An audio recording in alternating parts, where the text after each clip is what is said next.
Records found in a forgotten courthouse vault in Richmond, Virginia, discovered during renovations in 1932, revealed something so disturbing to local historians that the documents were quietly resealed and marked as administratively insignificant. Between 1847 and 1851, plantation owners across 7 counties in central Virginia reported the same impossible occurrence. Enslaved children, some as young as 6, were being caught with written notes, crude journals, and, in one case, a complete handwritten copy of passages from a book no enslaved person should have ever touched. 63 separate incidents were documented in the first year alone. Each child, when questioned separately, sometimes months apart, gave the same cryptic response about the night teacher. Every investigation led to a dead end. Every trail went cold. Authorities at the time concluded their reports with variations of the same phrase: source, unidentified. Threat level, severe. What those plantation owners feared wasn't just literacy. It was the realization that someone had been moving through their properties for years, completely unseen, teaching what was forbidden under penalty of death. This person knew their routines, their blind spots, their vulnerabilities. He moved like smoke through their lands. And despite patrols, dogs, and increasingly desperate surveillance, he remained invisible. The psychological impact on the planter class was profound. If their control was so absolute, how had this happened under their noses? If one man could do this, what else was happening that they couldn't see? Before we continue with the story of the men who became Virginia's most wanted ghost, make sure to subscribe to this channel and hit that notification bell so you never miss stories like this, and leave a comment below telling us what state or city you're watching from. We love hearing from our community around the world. What makes this case particularly chilling is that it wasn't uncovered through careful investigation or confession, but through the careless confidence of children who didn't yet understand the danger they were in. And when the truth finally emerged, it revealed a network of secret education so sophisticated and widespread that it challenged everything the plantation system believed about itself. Cumberland County, Virginia, in the autumn of 1847, was a landscape of contradictions. Rolling hills covered in tobacco fields stretched toward the James River, and county roads connected over 40 plantations of varying sizes, from sprawling estates with hundreds of enslaved workers to modest farms with a dozen. The soil was rich, the harvests were profitable, and the social order was considered by those who benefited from it to be unshakable. The county had weathered Nat Turner's rebellion 16 years earlier without local incident, and the planter class had emerged with their confidence reinforced. They had tightened their controls, improved their surveillance, and convinced themselves their system was perfected. The landscape itself conspired to create a false sense of security. Between the cultivated fields lay stretches of forest, oak, pine, and hickory, left largely untouched because the land was too rocky or poorly drained for farming. These woods created natural boundaries between properties. While the planters knew them well enough to hunt in, they rarely patrolled them systematically. The forests were considered empty spaces, useful only for timber and game. The James River curved through the eastern part of the county, providing transportation for goods and people. Flatboats and barges moved tobacco down to Richmond and returned with supplies. Along the riverbanks stood old mills, some still operational, others abandoned. These structures dotted the landscape like forgotten monuments, slowly being reclaimed by nature.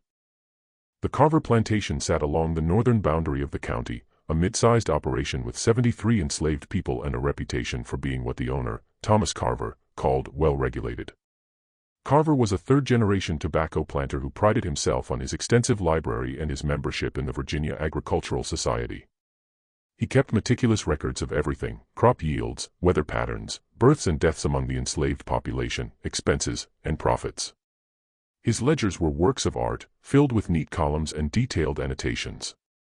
His library was his sanctuary, a room lined floor to ceiling with books on agriculture, history, philosophy, and religion. He spent his evenings there, reading by lamplight, making notes in the margins.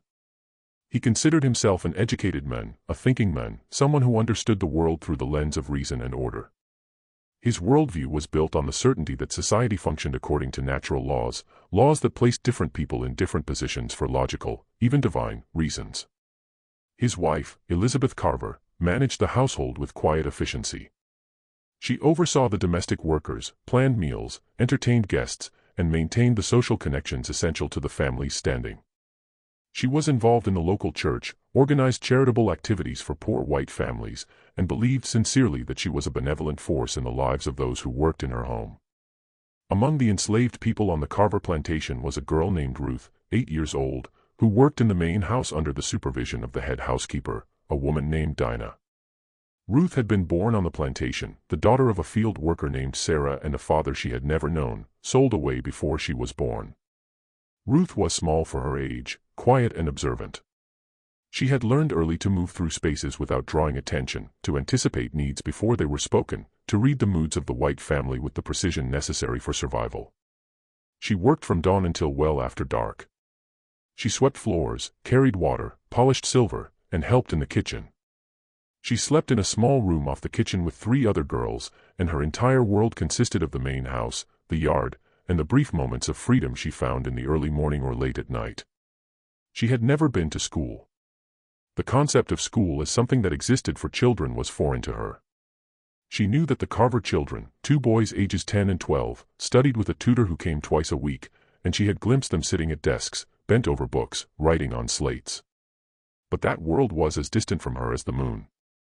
Until the night everything changed. It was late summer 1846, more than a year before Ruth's discovery would set everything in motion. The tobacco harvest was approaching, and the atmosphere on the plantation was tense with anticipation and exhaustion. Everyone worked longer hours, and by nightfall most people collapsed into sleep. Ruth had been sent to the spring house to fetch butter for the next morning's breakfast. The spring house was a small stone structure built over a cold stream, about 100 yards from the main house at the edge of the woods. It was dusk, the sky fading from orange to deep purple, and Ruth carried a tin lantern that cast nervous shadows on the path. She retrieved the butter and was walking back when she noticed something odd. Near the old tobacco barn, a structure that hadn't been used for storage in years and stood partially hidden by overgrown weeds, there was a faint light, barely visible through the gaps in the wooden walls. Ruth stopped walking. She knew she should return to the house immediately. Curiosity was dangerous. But something about that light drew her forward. She set down her lantern and moved quietly through the tall grass toward the barn. As she approached, she heard a voice, not loud, but clear and calm. A man's voice. "This is the letter A. It makes the sound you hear at the beginning of apple. Can you say it with me?" Ruth crept closer and peered through a gap in the barn wall. Inside, illuminated by a small shielded lantern, she saw a man she didn't recognize. He was tall with dark skin and graying hair, wearing simple work clothes. In front of him sat 3 children, 2 boys and a girl, all around her age. They were sitting on the dirt floor, staring intently at something the man was drawing in the dust with a stick. "A," the children repeated. "Good," the man said. "Now watch how I write it." He drew the letter carefully, explaining each stroke. Then he handed the stick to one of the boys. "Your turn." Ruth watched, transfixed, as the boy traced the letter in the dirt, his tongue sticking out in concentration. The man praised him, corrected his grip on the stick, and had him try again. Ruth didn't know how long she stood there, but eventually the man straightened and looked directly at the gap where she was watching. She froze, her heart hammering. "You can come in if you want," he said gently. "But you have to be very quiet." Ruth hesitated, then slowly pushed open the barn door and stepped inside. The 3 children looked at her with wide eyes, but the man smiled. "What's your name?" he asked. "Ruth," she whispered. "I'm Jacob," he said. "Do you want to learn?" Ruth nodded, unable to speak. Jacob gestured to a space on the floor. "Sit down. We just started." That night, Ruth learned the letter A. Jacob showed her how to form it, how to recognize it, how to sound it out. He was patient and encouraging, never rushing, never scolding. When the lesson ended, perhaps only 30 minutes later, Jacob carefully erased all the letters from the dirt floor and told the children to go home. "Don't tell anyone about this," he said, his voice serious. "Not your parents, not your friends, not anyone. This is our secret. Do you understand?" They all nodded. "If anyone finds out, I'll have to leave, and you won't be able to learn anymore. So you have to be very, very careful." Ruth walked back to the main house in a daze, the butter forgotten in her hand until Dinah scolded her for taking so long. But that night, lying on her mat in the dark, Ruth traced the letter A on the floor with her finger, over and over, until she fell asleep. Over the following weeks, Ruth returned to the barn whenever she could slip away unnoticed. Jacob came irregularly, sometimes once a week, sometimes not for 2 weeks, but when he came, he always taught. The group of children grew slowly. Jacob never brought more than 5 or 6 at a time, and he was meticulous about varying the nights and times so that no pattern could be established. Ruth learned the alphabet. She learned how letters combined to make sounds, how sounds formed words. Jacob used dirt, charcoal, and occasionally small pieces of slate he had somehow acquired. He never brought books, too dangerous. But he recited passages from memory and had the children repeat them, connecting spoken words to written letters. For Ruth, it was like discovering a hidden room in a house she thought she knew completely. The world, which had always seemed fixed and immutable, suddenly contained possibilities she hadn't imagined. Words weren't just sounds. They were shapes, patterns, things that could be captured and held. The morning of October 12, 1847, began like any other. Ruth woke before dawn, helped prepare breakfast, and began her daily cleaning routine. By mid-morning, she was in the parlor, Thomas Carver's private study, dusting the bookshelves. The room was filled with morning light streaming through tall windows. Leather-bound volumes lined the walls, their spines embossed with gold lettering. Carver's desk sat in the center of the room, covered with papers, ledgers, and correspondence. Ruth worked methodically, using a soft cloth to wipe each shelf, careful not to disturb the arrangement of books. She had cleaned this room hundreds of times.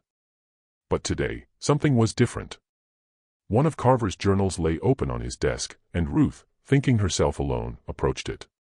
She had been learning for over a year now, and her skills had progressed far beyond the alphabet.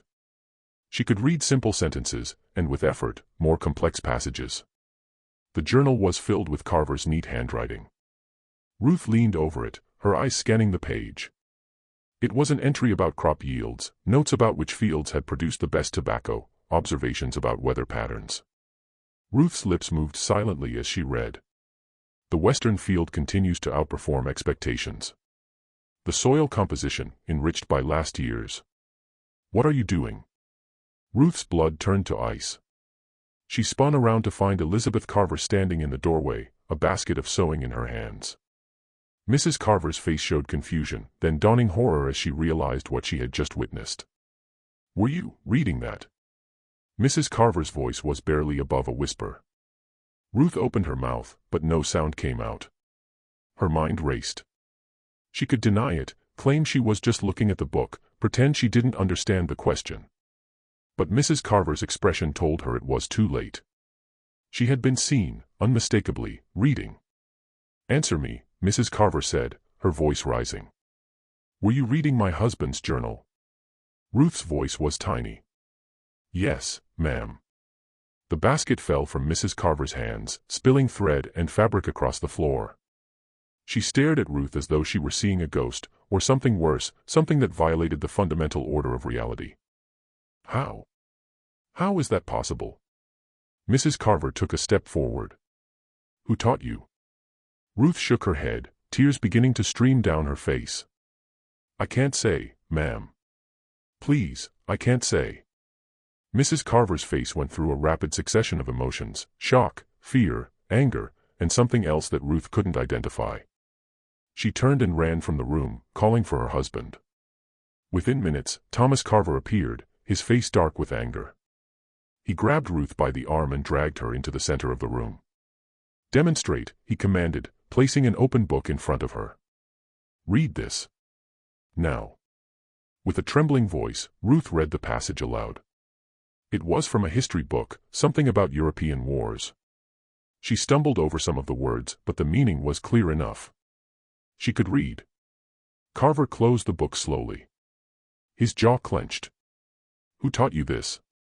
"I don't know his name," Ruth said, which was a lie, but one she would protect with her life. "Where did you learn?" "I can't tell you," she whispered. "He said if I told anyone, he would leave, and I could never learn again." Carver's eyes narrowed. "Is it someone on this plantation?" Ruth shook her head. "I don't know where he comes from." "Are there other children who can read?" Ruth hesitated, then nodded slowly. Carver and his wife exchanged a long look. The implications were sinking in. This wasn't an isolated incident. This was systematic. "Get Hackett," Carver said to his wife. "And send someone to round up every child on this property between 6 and 12 years old. Every single one. Immediately." The assembly of children took nearly 2 hours. 21 children were gathered in the front yard of the Carver plantation, standing in an uneven line, their faces showing confusion and fear. Most of them had been pulled away from their morning tasks, and they didn't understand what was happening. Hackett, the head overseer, stood to one side with 2 other white workers, watching the group with suspicion. Thomas Carver emerged from the main house, carrying a large slate and a piece of chalk. He had devised a simple test. He would write a sentence on the slate, show it to each child individually, and ask them to read it aloud. Most children, he assumed, would stare at the letters with incomprehension. But he needed to know how many had been contaminated by this secret education. The first child, a boy named Peter, aged 10, looked at the slate with genuine confusion. "I don't know what that says, sir," he mumbled. "Look closely," Carver insisted. Peter squinted at the letters.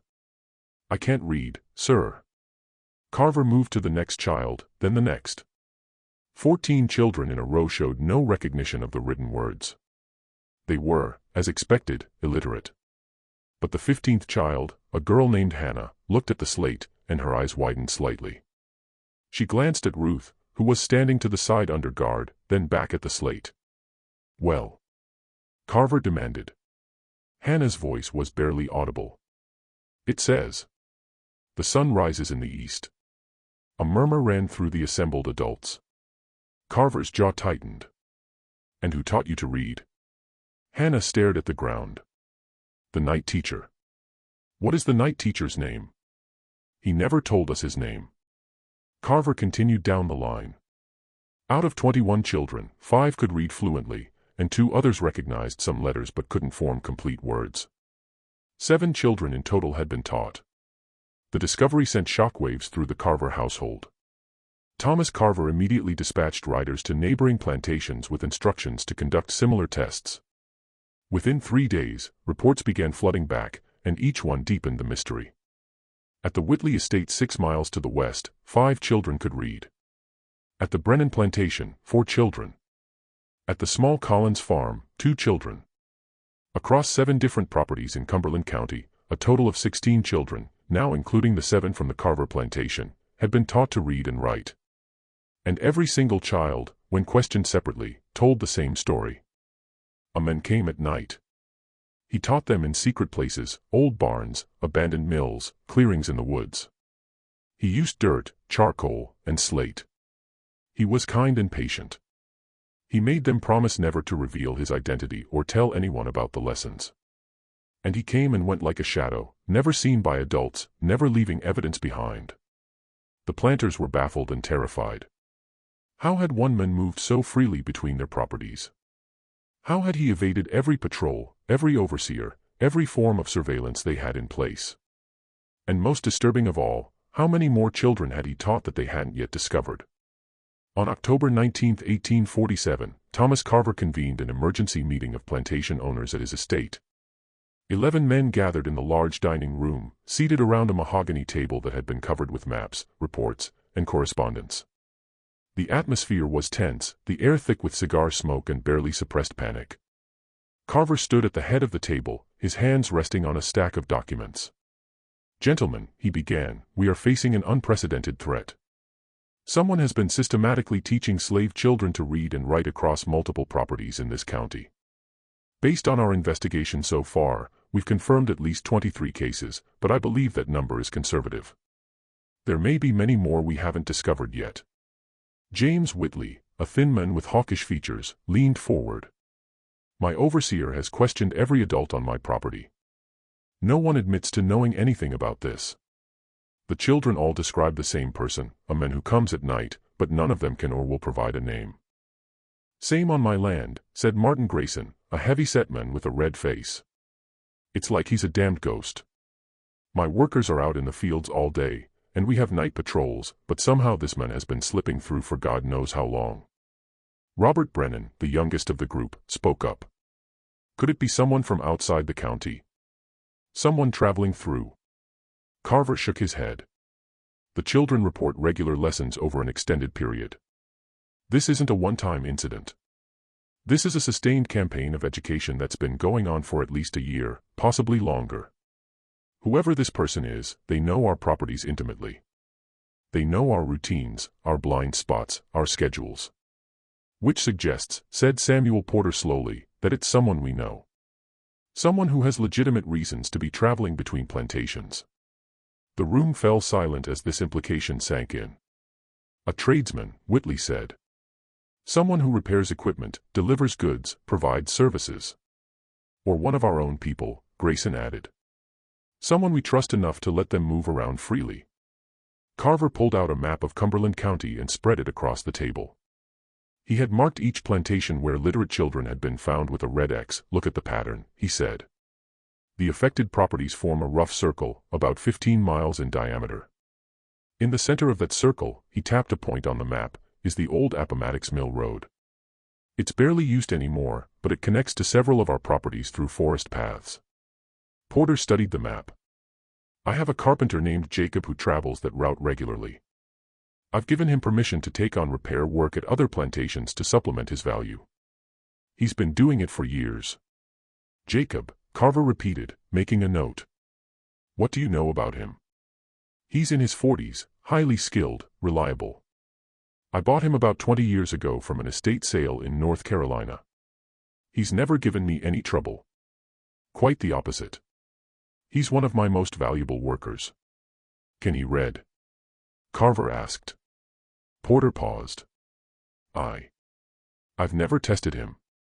I've never had reason to suspect he could. Test him, Carver said. Soon. And in the meantime, I suggest we all compile lists of anyone, slave or free, black or white, who has regular access to multiple properties. Tradesmen, peddlers, preachers. Anyone who travels.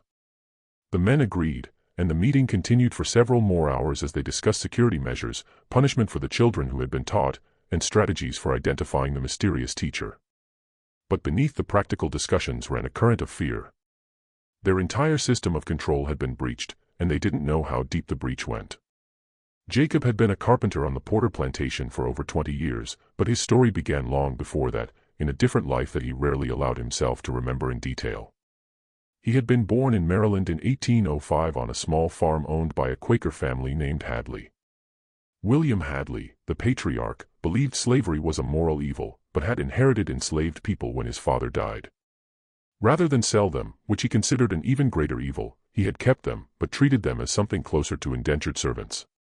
Hadley paid them small wages, allowed them to keep gardens and sell their produce, and most controversially, taught them to read and write.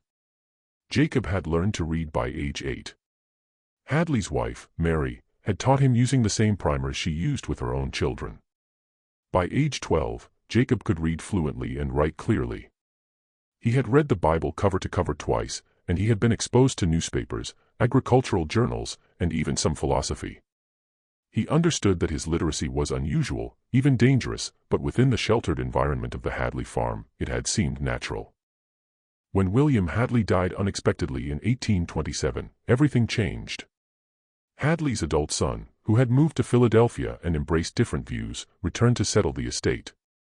He had debts, and the quickest way to pay them was to sell the farm and everyone on it. Jacob, 22 years old and valuable because of his carpentry skills, was sold to a trader who took him south. The next few years were a blur of different owners and different locations. Jacob quickly learned to hide his literacy. He watched men and women beaten for smaller infractions than being able to read, and he understood that his knowledge was a death sentence if discovered.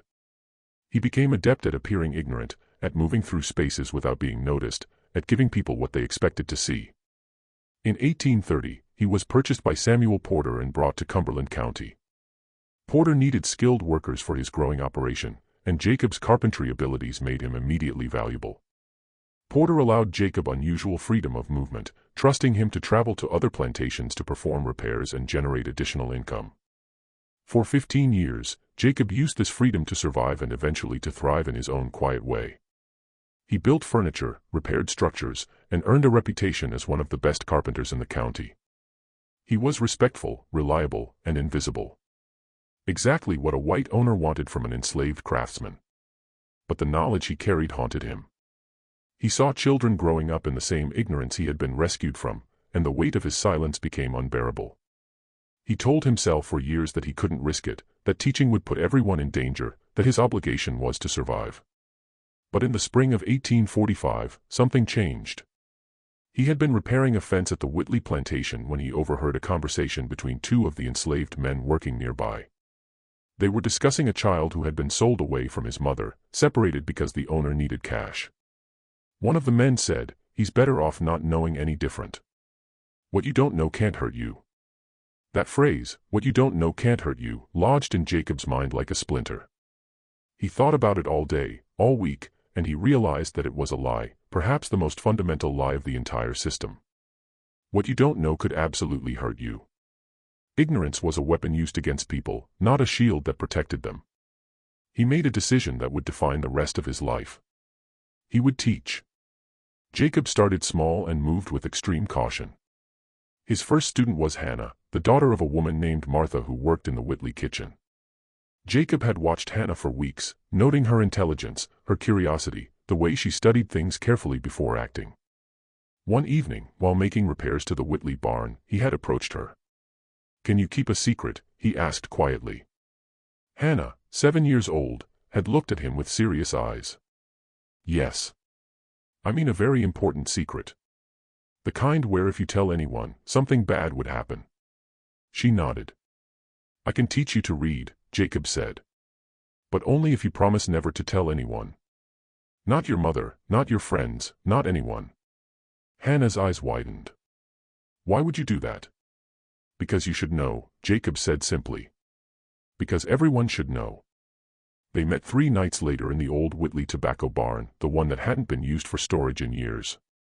Jacob brought charcoal and used the wooden floor as a slate. He taught Hannah the alphabet, starting with the letter that began her name. She was a quick learner, hungry for knowledge, and careful to follow his instructions about secrecy. After 4 lessons, Jacob felt confident enough to bring in 2 more children, boys named Peter and David from the neighboring Grayson plantation. The lessons followed a pattern. Jacob would arrive just after full dark, when most people were exhausted from the day's work and unlikely to be moving around. He would teach for no more than an hour, using materials that left no trace: dirt, charcoal, his memory. He taught the alphabet first, then simple words, then basic sentences. He never brought books, never wrote anything that could be discovered later. Everything existed only in the moment and in the memories of his students. He was meticulous about varying his routine. He never came on the same night of the week. He never taught in the same location twice in a row. He never took the same path between properties. He learned to move through the woods at night with an almost supernatural silence, and he developed an instinct for when it was safe to be somewhere and when he needed to disappear. Over the course of the first year, he taught 11 children. By the second year, that number had grown to 42. He organized them into small groups, never more than 6 at a time, and he kept the groups separate so that if one was discovered, the others might remain safe. The children, for their part, were remarkably good at keeping the secret. They understood, even at young ages, that what they were learning was dangerous. They also understood that it was precious. Jacob instilled in them a sense of responsibility, not just for protecting themselves, but for protecting each other and protecting him. Some of the children progressed faster than others. Ruth, from the Carver plantation, whom Jacob had encountered by accident that night at the old barn, turned out to be one of his most talented students. She absorbed everything he taught with an intensity that both impressed and worried him. He could see that she was beginning to see the world differently, to ask questions that had no safe answers. One night, about 6 months into her education, Ruth had asked him, "Why don't they want us to read?" Jacob had considered how to answer. "Because reading gives you power. It lets you understand things they don't want you to understand. It lets you imagine things they don't want you to imagine." "Like what?" "Like the idea that you could be something other than what they tell you you are." Ruth had gone quiet, processing this. Then she asked, "Are you scared?" "Every day," Jacob admitted. "But I'm more scared of not doing this than I am of getting caught." It was the most honest he had ever been with any of his students, and it marked a turning point in their relationship. Ruth wasn't just learning to read. She was beginning to understand the deeper implications of what Jacob was risking, and why. By the autumn of 1847, Jacob was teaching over 60 children across 9 different plantations. The operation had grown far beyond what he had originally envisioned, and with that growth came increased risk. It was becoming harder to keep track of all his students, harder to maintain the strict security protocols, harder to avoid detection. He had developed a system of signals to communicate with the children. A mark on a tree meant a lesson would happen that night. A different mark meant to stay away because it wasn't safe. The children learned to read these signals as carefully as they learned to read letters. But Jacob knew the system was fragile. All it would take was one child speaking carelessly, one adult noticing something unusual, one lucky patrol catching him in the wrong place at the wrong time. He had close calls, moments when he had to freeze in the shadows while overseers passed within feet of him, nights when he arrived at a meeting spot to find it unexpectedly occupied and had to abort the lesson. He began to prepare for the inevitable discovery. He started teaching the children not just to read, but to teach others. He explained to his most advanced students how to form letters, how to sound out words, how to be patient with learners. He told them that if anything happened to him, they should continue carefully in secret, passing the knowledge along. Some of his students took this instruction to heart more than others. Hannah, his first student, had begun teaching her younger brother. Samuel, a boy from the Brennan plantation, had taught 2 of his cousins. The knowledge was spreading beyond Jacob's direct control, which both pleased and terrified him. In September of 1847, Jacob made a decision that would prove fateful. There was a group of children on the Carver plantation that he hadn't yet reached, and Ruth had asked him repeatedly to teach them. Jacob was hesitant. The Carver plantation was one of the most strictly controlled in the county, and Thomas Carver himself was known for his meticulous attention to detail. But Ruth was persuasive, and Jacob felt a sense of obligation to reach as many children as possible. He agreed to teach at the old tobacco barn on the Carver property, using Ruth as a liaison to gather students. It was a risk, but it seemed manageable. What Jacob didn't know was that the security at the Carver plantation had recently been tightened. Thomas Carver, concerned about reports of theft at neighboring estates, had implemented irregular night patrols and had instructed his overseer Hackett to note any unusual activity. The plantation that had seemed like a calculated risk was actually a trap waiting to spring. The morning Ruth was discovered reading Thomas Carver's journal marked the beginning of the end, though it would take weeks for the full consequences to unfold. The immediate aftermath was chaotic and terrifying. After the assembly of children and the shocking revelation that 7 of them could read, Thomas Carver locked Ruth in a small storage room while he decided what to do. Ruth spent hours in the dark, listening to muffled voices arguing outside, imagining the worst. She was terrified not for herself, but for Jacob. She had made the mistake that would expose him. She had been careless, confident, too pleased with her own abilities to maintain proper caution. When the door finally opened, it was Dinah, the head housekeeper, who entered. Dinah's face was unreadable as she sat down a plate of food and a cup of water. "Eat," Dinah said. Ruth stared at the food. "What's going to happen to me?" Dinah sighed. "I don't know, child. But Mr. Carver is sending people to all the nearby plantations. They're testing other children, seeing how far this goes. You've stirred up a hornet's nest." "I didn't mean to," Ruth whispered. "I know. But intention doesn't matter now." Dinah paused at the door. "Ruth, whoever taught you, you need to protect them. No matter what they threaten you with, you can't reveal who it was. Do you understand?" Ruth nodded, tears streaming down her face. Over the following days, as the scope of the secret education network became clear, the plantation owners of Cumberland County moved into action. The initial shock gave way to organized investigation. They compiled lists of everyone who moved between properties. They interrogated adults. They imposed strict new controls on the movements of enslaved people. And they established a reward, $200, for information leading to the identity of the teacher. $200 was an enormous sum, more than many enslaved people could imagine. The planters believed that someone would break, that the promise of money or freedom would crack the wall of silence. But weeks passed, and no one came forward. The children were questioned repeatedly, sometimes gently, sometimes harshly, but they held firm. They didn't know his name, they said. They didn't know where he came from. He was just the night teacher, and he disappeared like smoke. The investigation began to focus on men who traveled between plantations for legitimate reasons. Peddlers were questioned. Itinerant preachers were interrogated. And eventually, attention turned to the craftsmen, the blacksmiths, the wheelwrights, the carpenters who moved from property to property offering their services. Samuel Porter had always considered himself a shrewd judge of character. He prided himself on his ability to manage his property efficiently while maintaining what he believed was a humane approach. He didn't use physical punishment as liberally as some of his neighbors, and he rewarded good work with small privileges. Jacob had been one of his success stories, a skilled worker who generated income and reflected well on Porter's management skills. But now, sitting in his office and considering the possibility that Jacob might be the mysterious teacher, Porter felt a mixture of doubt, curiosity, and betrayal. If Jacob had been deceiving him for years, what did that say about Porter's judgment? He decided to test Jacob subtly, without revealing his suspicions. On the morning of October 23, Porter called Jacob to his office. "Jacob, I have a task for you," Porter said, gesturing to a piece of paper on his desk. "I need you to deliver a message to Thomas Carver tomorrow. Before you go, I want to make sure you understand what it says so you can answer any questions he might have." Porter pushed the paper across the desk. It contained a simple message, confirming delivery of tobacco samples for quality assessment. "Please review and respond by return messenger." Jacob picked up the paper and looked at it for several long seconds. Porter watched his eyes carefully, looking for any sign that he was reading. "I can't read, sir," Jacob said finally, setting the paper down.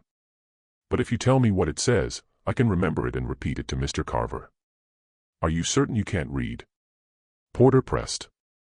"Not even a little." Jacob met his eyes with an expression of mild confusion. "No, sir. I never learned." Porter held his gaze for a moment longer, then nodded. "Very well. The message says," he proceeded to explain the content, and Jacob listened attentively, repeating it back perfectly. But Porter wasn't satisfied. He sent word to Thomas Carver about his suspicions, and together they devised a more elaborate test. They would follow Jacob on his next trip. On the night of November 8, 1847, Jacob left the Porter plantation just after sunset, carrying his leather tool bag and a small lantern. He had told the overseer he was going to repair a broken wagon wheel at the Brennan estate, a job that would take several hours. The overseer had nodded and waved him on without suspicion. What Jacob didn't know was that 3 men were following him at a careful distance. Thomas Carver had organized the surveillance personally. He had chosen Hackett, his own overseer, along with 2 experienced hunters who knew the county's forests intimately. The men were armed and had instructions to observe, but not to intervene until they had concrete evidence. Jacob walked along the main road for the first mile, his pace steady and unhurried. The evening was cool, the sky clear, and a thin crescent moon provided just enough light to make the road visible. To anyone watching, he looked like exactly what he claimed to be, a carpenter heading to a job. But when he reached the fork in the road where one branch led to the Brennan plantation, Jacob didn't take it. Instead, he continued straight toward a less traveled path that led deeper into the woods. The men following him exchanged glances. This was already suspicious. Hackett gestured for silence, and they continued tracking Jacob through the forest. Jacob walked for another 30 minutes, occasionally pausing to listen, once stopping completely for several minutes as though sensing something. The trackers froze each time, barely breathing. Finally, Jacob seemed satisfied and continued on. He emerged into a small clearing near an old mill that had been abandoned for over a decade. The structure was partially collapsed, its water wheel frozen and overgrown with vines. Jacob circled around to the back of the mill and entered through a gap in the wall. The men tracking him crept closer, positioning themselves where they could see without being seen. They waited. 10 minutes passed. Then, from various directions, small figures began to appear. Children, moving silently through the darkness toward the mill. The trackers counted 6 of them, ranging in age from perhaps 7 to 12. The children entered the mill through the same gap Jacob had used. Hackett leaned close to one of the other men and whispered, "We've got him." Inside the mill, Jacob had set up his makeshift classroom. He had cleared a space on the floor and had several pieces of slate that he had hidden there. He used charcoal to write on the slates, teaching the children new words and reviewing old lessons. His voice was low and patient. "This word is freedom," he said, writing it carefully. "It's an important word. Do you know what it means?" One of the children, a boy named Thomas, raised his hand. "It means not being owned by anyone." "That's right," Jacob said. "Now, let's break it down into sounds." The lesson continued for nearly 45 minutes. Jacob worked with each child individually, checking their progress, correcting mistakes, offering encouragement. The atmosphere was focused and quiet, with none of the restlessness you might expect from young children. They understood the privilege and the danger of what they were doing. When the lesson ended, Jacob carefully erased the slates and hid them in a hollow in the mill wall. He sent the children home one at a time, spaced a few minutes apart, instructing them to take different routes. "Remember," he told them, "tell no one, and be careful." The children disappeared into the night. Jacob waited until they were gone, then gathered his things and prepared to leave. He never made it out of the clearing. As he emerged from the mill, Hackett and the two trackers stepped out from the tree-line, blocking his path. Hackett held a lantern high, illuminating Jacob's face. "Jacob," Hackett said, his voice calm but cold. "You've been a very busy man." Jacob froze, his hand tightening on his tool bag. For a moment, the night was silent except for the sound of wind in the trees. Jacob's mind raced through possibilities, running, fighting, denying, but he knew it was over. They had seen everything. "Mr. Carver wants to speak with you," Hackett continued. "You're going to come with us now." Jacob looked at the three men, at the darkness of the forest behind them, at the road that led back to a life that was now irreversibly changed. He took a deep breath and nodded slowly. "All right," he said quietly. "I'll come." They bound his hands and led him through the forest toward the Carver plantation. Jacob walked in silence, his mind already working through the implications. He had been caught, but the children hadn't.